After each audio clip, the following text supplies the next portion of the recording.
Hello दोस्तों, हमारे YouTube channel में आप सभी का स्वागत है। इस वीडियो में हम वारी रिन्यूएबल टेक्नोलॉजीज के ऊपर डिस्कशन करने वाले हैं। First of all new order से रिलेटेड एक अपडेट है जिसे डिस्कस कर लेते हैं एंड उसके बाद स्टॉक के ऊपर भी डिस्कशन करने वाले हैं। तो देखो दोस्तों, आज के दिन कंपनी को एक न्यू ऑर्डर रिसीव हुई है। किस चीज के लिए ऑर्डर मिली है? तो देखो यहाँ पर बताई जा रही है intimation of EPC project 40 megawatt hour battery storage. ठीक है, तो बैटरी स्टोरेज से रिलेटेड यहाँ पर ऑर्डर मिली है। थोड़ा डिटेल में समझेंगे इस चीज को। तो देखो यहाँ पर कही जा रही है we are pleased to inform that Waaree renewable technologies limited has received a letter of award of EPC work for 40 megawatt hour battery storage system. ठीक है, तो यहां पर देखो 40 मेगावाट आवर कैपेसिटी की बैटरी स्टोरेज सिस्टम के लिए ईपीसी का काम कंपनी को मिला है। चलो बढ़िया है, थोड़ा और डिटेल में समझते हैं। तो देखो यहाँ पर आगे कही जा रही है name of the entity awarding the order. तो यहाँ पर कही जा रही है the company is an independent power producer. एक इंडिपेंडेंट पावर प्रोड्यूसर कंपनी है जिसके द्वारा ये ऑर्डर रिसीव हुई है। Significant terms and conditions of order, तो यहाँ पर कही जा रही है Waaree renewable technologies Limited shall execute EPC work for 40 megawatt hour battery storage system whether order have been awarded bye domestic या इंटरनेशनल एंटिटी। तो डोमेस्टिक एंटिटी से ऑर्डर मिली है। ऑर्डर वैल्यू की बात करें तो अप्रोक्सीमेटली 40 करोड़ की यहाँ पर बताई जा रही है। Nature of order commercial order है, वेदर डोमेस्टिक और इंटरनेशनल डोमेस्टिक है। Time period by which the order is to be executed, तो यहाँ पर देखो बताई जा रही है the project is scheduled to be completed in the financial year 25 to 26 as per the terms of the order. तो ये जो ऑर्डर है ये कंप्लीट किया जाएगा FY 25 to 26 के बीच में। ब्रॉड कंसिडरेशन और साइज ऑफ द ऑर्डर, तो यहां पर जैसा कि अभी हमने डिस्कस भी किया the aggregate order size is 40 megawatt hour. ठीक है, तो ये एक न्यू ऑर्डर कंपनी को रिसीव हुई है आज के दिन। एंड चलो अब यहाँ पर हम थोड़ा स्टॉक के ऊपर डिस्कशन करते हैं, वैल्यूएशन वगैरह को समझते हैं। लेकिन दोस्तों सबसे पहले मैं आपको डिस्क्लेमर देना चाहूंगा कि यहाँ पर हम सिर्फ और सिर्फ एजुकेशनल पर्पज से चीजों को डिस्कस कर रहे हैं। कोई भी आपको बाय या सेल से रिलेटेड कॉल टिप या रिकमेंडेशंस एडवाइजरी कुछ भी नहीं दी जाएंगी, ये ध्यान में रखकर चलना है। इस वीडियो को देखने के बाद अगर आपको कुछ भी इंटरेस्ट लगता है तो फिर आपको अपने तरफ से भी कुछ स्टडी एंड एनालिसिस करनी है एंड उसके बाद ही कोई डिसीजंस लेने चाहिए। और अगर आपके फाइनेंशियल एडवाइजर्स हैं तो उनसे एक बार कंसल्ट जरूर से करना है कोई भी इन्वेस्टमेंट रिलेटेड डिसीजंस लेने से पहले। तो यहां पे देखो अगर हम वैल्यूएशन की बात करें तो स्टॉक पी है 48.9 की, इंडस्ट्री पी 49 की है।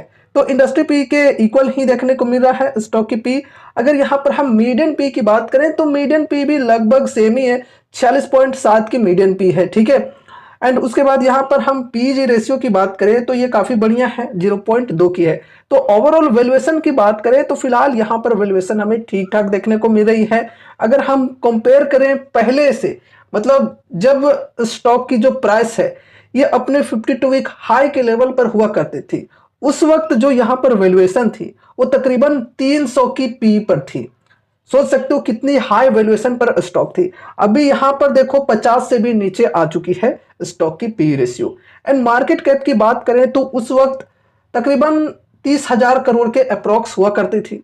अभी देखो यहां पर इतनी बड़ी गिरावट आने के बाद जो मार्केट कैप है ये मात्र 9,138 करोड़ की हो चुकी है।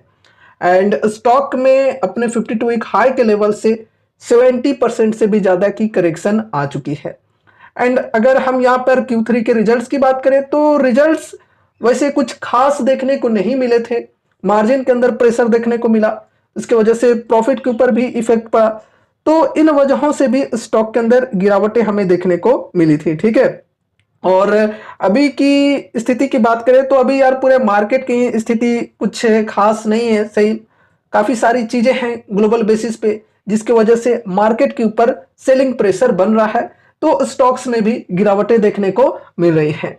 अब देखो यहाँ पे अगर हम गिरावट की बात करें तो 52 वीक हाई के लेवल से तकरीबन 71% की स्टॉक के अंदर गिरावटें आ चुकी हैं।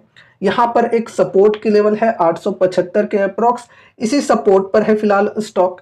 ठीक है, अब देखो यहाँ पर हम बढ़िया तेजी या फिर कहीं रिकवरी कब एक्सपेक्ट कर सकते हैं, जब ये जो ट्रेंड लाइन है ना दोस्तों, एक मिनट मैं इसे ड्रॉ करके आपको बताता हूं।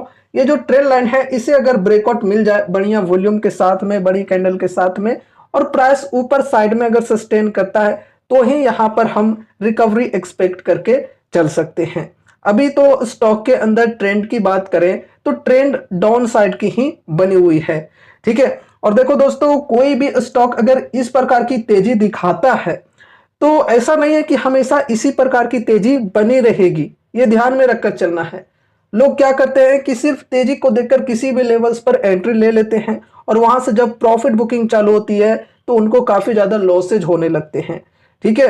तो आपको फोमो में आकर बाइंग नहीं करनी चाहिए। अगर आप एक लॉन्ग टर्म के इन्वेस्टर हो तो कोशिश यही होनी चाहिए कि बेटर से बेटर डिस्काउंट के साथ ही बाइंग करें। अभी हम डिस्काउंट की बात करें तो भाई साहब डिस्काउंट तो काफी बेहतरीन है, लेकिन इसका मतलब ये नहीं कि आप लोग जाकर इन्वेस्ट कर दो, ठीक है। सिर्फ हम चीजों को डिस्कस कर रहे हैं एजुकेशनल पर्पज से, ठीक है।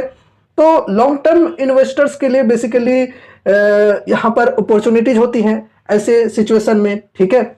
लेकिन चूंकि ये जो कंपनी है ये काफी रिस्की कंपनी है।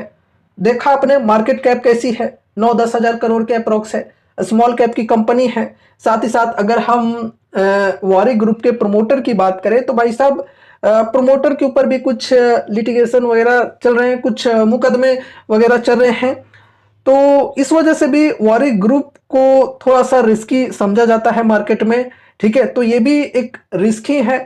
तो ये रिस्क को मद्देनजर रखते हुए ही यहाँ पर उतने ही अमाउंट्स लगाए जाते हैं जितना कि लॉस में भी चला जाए तो कोई खास फर्क ना पड़े। और पहले से ही एक लिमिट रखी जाती है कि इतने परसेंट से ज्यादा की अगर गिरावटें आती है तो मैं निकल जाऊंगा, लॉस बुक करके निकल जाऊंगा।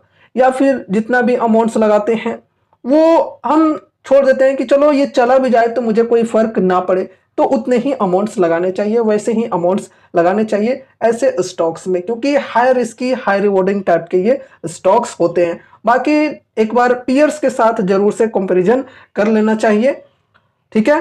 तो दोस्तों ये रही हमारी आज की वीडियो। उम्मीद है कि इस वीडियो के माध्यम से आपको कुछ यूजफुल इन्फॉर्मेशन मिले होंगे। तो वीडियो को लाइक करके चैनल को सब्सक्राइब कर देना। और हाँ दोस्तों, ये हमारा न्यूज चैनल है मार्केट टाइडिंग्स के नाम से, इस चैनल को भी सब्सक्राइब जरूर से कर लेना, क्योंकि अभी जिस चैनल पे आप वीडियो देख रहे हो इस चैनल की कोई गारंटी नहीं है, कभी भी डिलीट हो सकती है।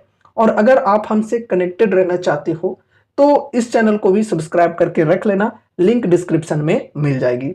तो मिलते हैं अगले नए वीडियोज के साथ, तब तक के लिए बाय बाय।